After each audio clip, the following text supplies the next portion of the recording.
அஸ்ஸலாமு அலைக்கும் வரஹ்மத்துல்லாஹி வபரகாத்துஹு.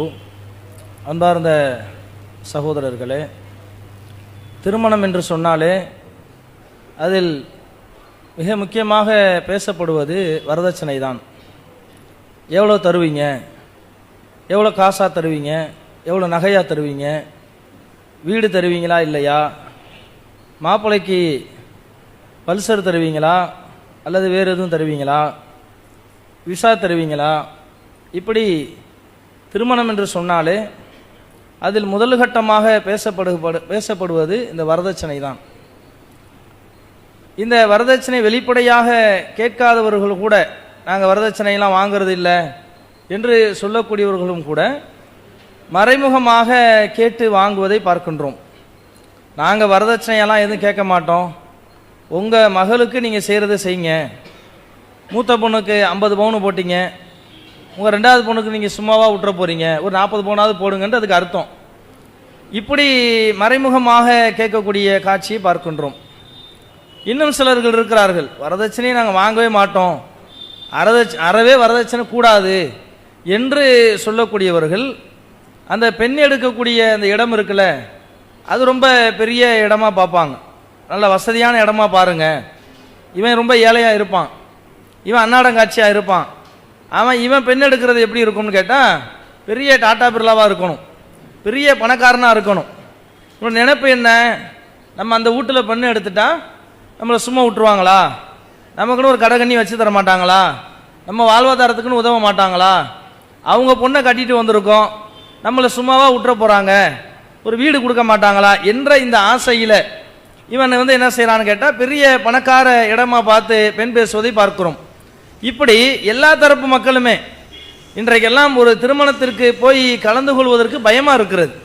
ஏன்னா திருமணத்துக்கு போயிட்டு வந்த பிறகு சொல்கிறாங்க, இல்லை இல்லை அது வரதட்சணை திருமணம் தான், அவன் மறைமுகமாக கொடுத்துக்கிட்டாங்க, மறைமுகமாக வாங்கிக்கிட்டாங்க என்று சொல்லப்படக்கூடிய காட்சிகளை பார்க்கின்றோம். இன்னும் சொல்ல போனால் இந்த வரதட்சணை இன்றைக்கு ஆதரித்து பேசக்கூடிய உலமாக்களை கூட நம்ம பார்க்கிறோம்.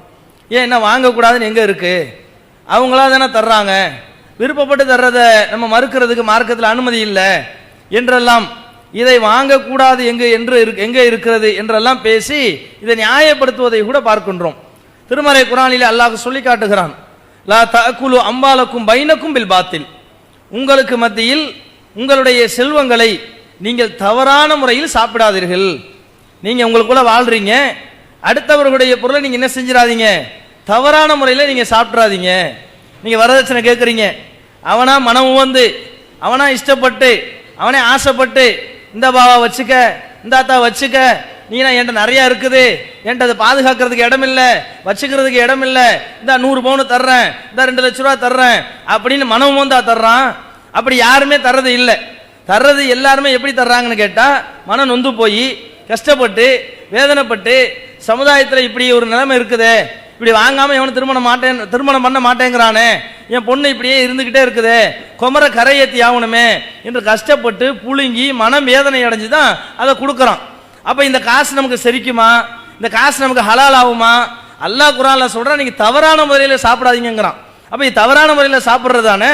என்கிட்ட ஆண்மகன் இருக்கிறான், என்கிட்ட மாப்பிள்ளை இருக்கிறான், நான் இன்ஜினியர் படிக்க வச்சிருக்கேன், டாக்டர் படிக்க வச்சிருக்கேன் என்ற பெயரை சொல்லி அவர்களிடத்திலே வாங்குவது என்பது இது எவ்வளவு பெரிய பாவம் என்பதை திருமறை குர்ஆனின் வாயிலாக அல்லாஹ் நமக்கு சொல்லி தருகிறான். இன்னும் சொல்ல போனால் அல்லாஹ்வுடைய தூதர் அவர்கள் சொன்னார்கள், திருமணம் என்று சொன்னாலே மகரை கொடுத்து தான் திருமணம் செய்ய வேண்டும்.